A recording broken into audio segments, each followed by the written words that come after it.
प्रिय छात्रों, क्लास 12वीं के एनसीईआरटी फिजिक्स में आपका स्वागत है। और आज के इस लेक्चर में हम लोग पढ़ेंगे वैद्युत द्विध्रुव आघूर्ण, जो एग्ज़ाम के दृष्टिकोण से काफ़ी महत्वपूर्ण है। इसलिए वीडियो में लास्ट तक बने रहिए, है ना, ताकि यह जो हेडिंग है आपको अच्छे से क्लियर हो जाए, अच्छे से समझ में आ जाए। इसके पहले वाले लेक्चर में हम लोग पढ़े थे वैद्युत द्विध्रुव, और उसी से रिलेटेड यह भी एक हेडिंग है वैद्युत द्विध्रुव आघूर्ण।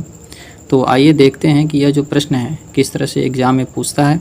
पहले प्रश्न समझ लेते हैं, उसके बाद से इसका जो है उत्तर लिखने का प्रयास करेंगे। ठीक है, वैद्युत द्विध्रुव आघूर्ण से क्या तात्पर्य है, इसका मात्रक भी लिखना है और साथ ही साथ इसकी बीमा भी लिखनी है। ठीक है, तो यह जो हेडिंग है काफ़ी महत्वपूर्ण है ना। अगर आप इस चैनल पर नए हैं तो चैनल को ज़रूर सब्सक्राइब कर लीजिएगा।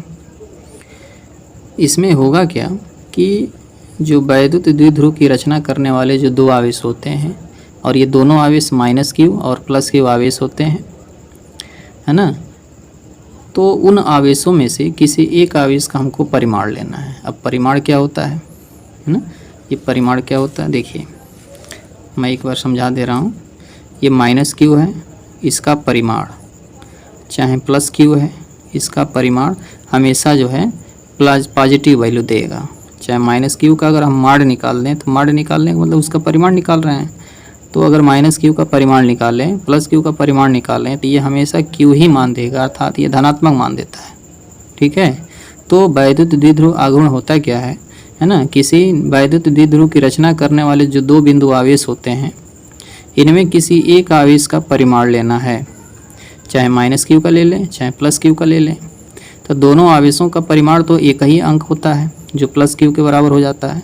इसमें बस चिन्ह नहीं लिखा जाता है, लेकिन इसको पॉजिटिव माना जाता है। तो वैद्युत द्विध्रुव की रचना करने वाले जो दो बिंदु आवेश होते हैं, उन आवेशों में से किसी एक आवेश का परिमाण लेना है और उनके बीच की दूरी ले लेनी है, और फिर दोनों का गुणा कर देना है, तो बन जाता है वैद्युत द्विध्रुव आघूर्ण। ठीक है, तो आइए इसकी परिभाषा हम लोग देख लेते हैं।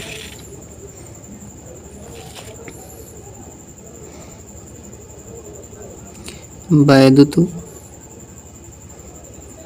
द्विध्रुव की रचना करने वाले वैद्युत द्विध्रुव की रचना करने वाले दो बिंदु आवेशों में से किसी एक आवेश के परिमाण, वैद्युत द्विध्रुव की रचना करने वाले दो बिंदु आवेशों में से किसी एक आवेश के परिमाण तथा उनके बीच की दूरी के गुणनफल को ना, वैद्युत द्विध्रुव की रचना करने वाले दो बिंदु आवेशों में से किसी एक आवेश के परिमाण तथा उनके बीच की दूरी के गुणनफल को वैद्युत द्विध्रुव आघूर्ण कहते हैं।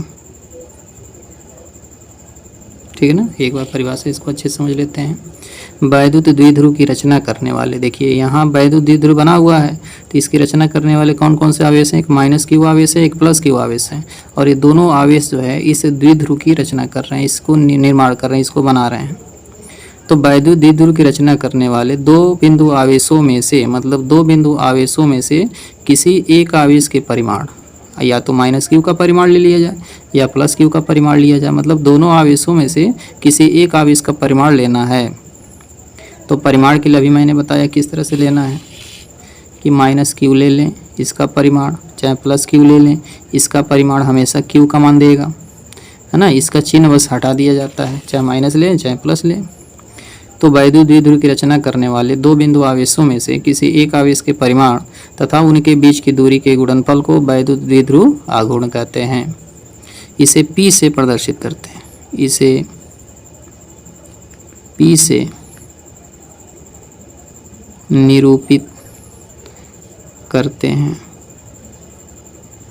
इसे P से निरूपित करते हैं। ठीक है, यहाँ पर एक वैद्युत द्विध्रुव बना हुआ है जो माइनस क्यू और प्लस क्यू से मिलकर बना है। ठीक है, तो यहाँ लिख लेते हैं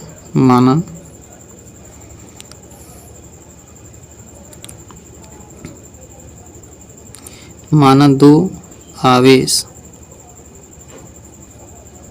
माइनस क्यू तथा प्लस क्यू, है ना, माना दो आवेश माइनस क्यू तथा प्लस क्यू एक दूसरे से 2l दूरी पर स्थित हैं, है ना। माना दो आवेश माइनस क्यू तथा प्लस क्यू एक दूसरे से 2l दूरी पर स्थित हैं, तो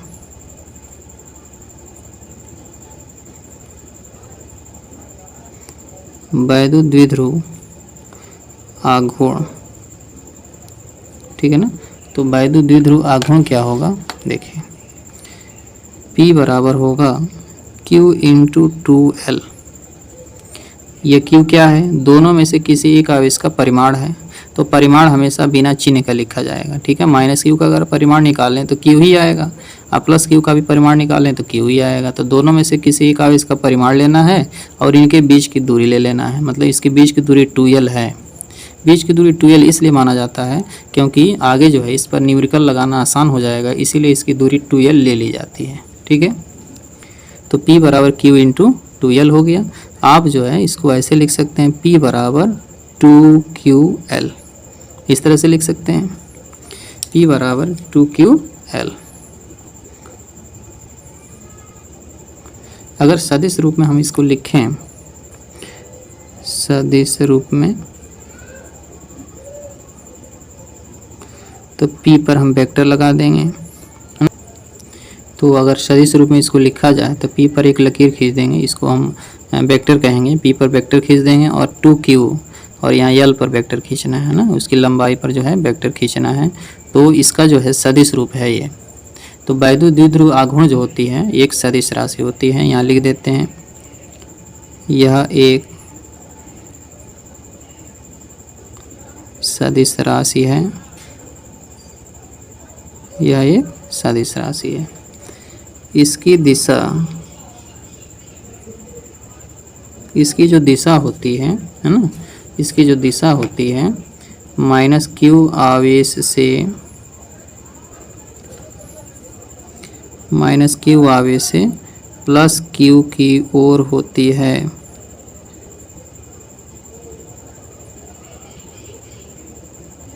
ठीक है ना, इसकी जो दिशा होती है क्या है बताइए, यह एक सदिश राशि है ना। कौन सी राशि है, सदिश राशि है।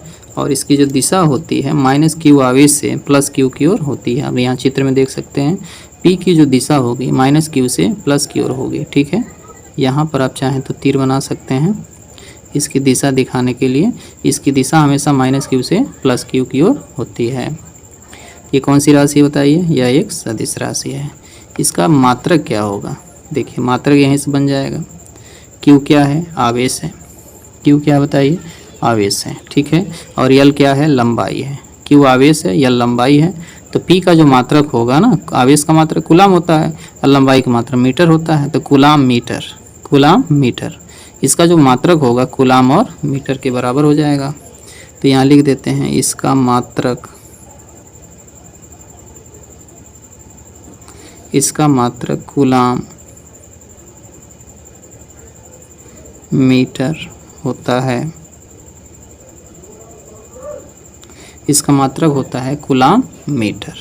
बीमा की अगर हम बात करें, ठीक है, तो बीमा भी यहाँ लिख लेते हैं। इसकी बीमा क्या होगी, क्यू की बीमा। ठीक है, यहाँ थोड़ा सा समझ लेते हैं। देखिए P बराबर Q इंटू 2L होता है। Q की बीमा, Q के लिए हम IT लिखते हैं और L के लिए L ही लिखते हैं। ये हो गया। I मतलब एम्पियर धारा है, T मतलब समय है और यहाँ L मतलब लंबाई है। सबको मिला कर लिख देते हैं LTA। इसकी जो बीमा हो जाएगी LTA के बराबर हो जाएगी। तो यहाँ लिख सकते हैं LTA।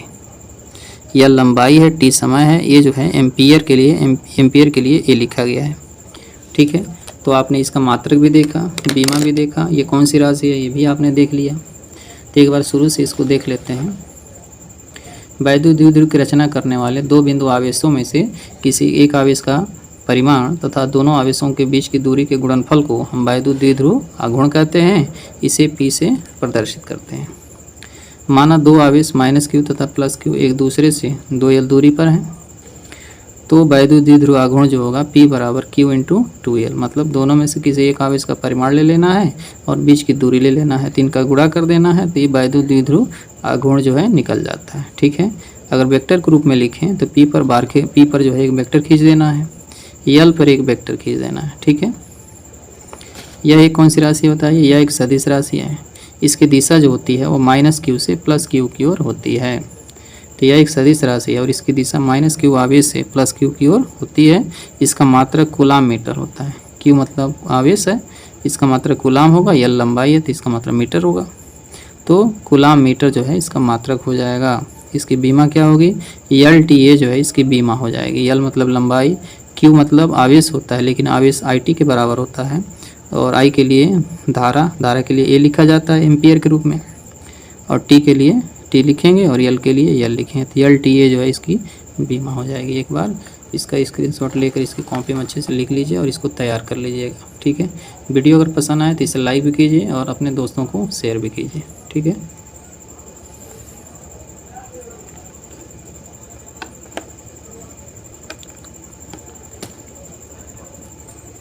मिलते हैं हम नेक्स्ट वीडियो में।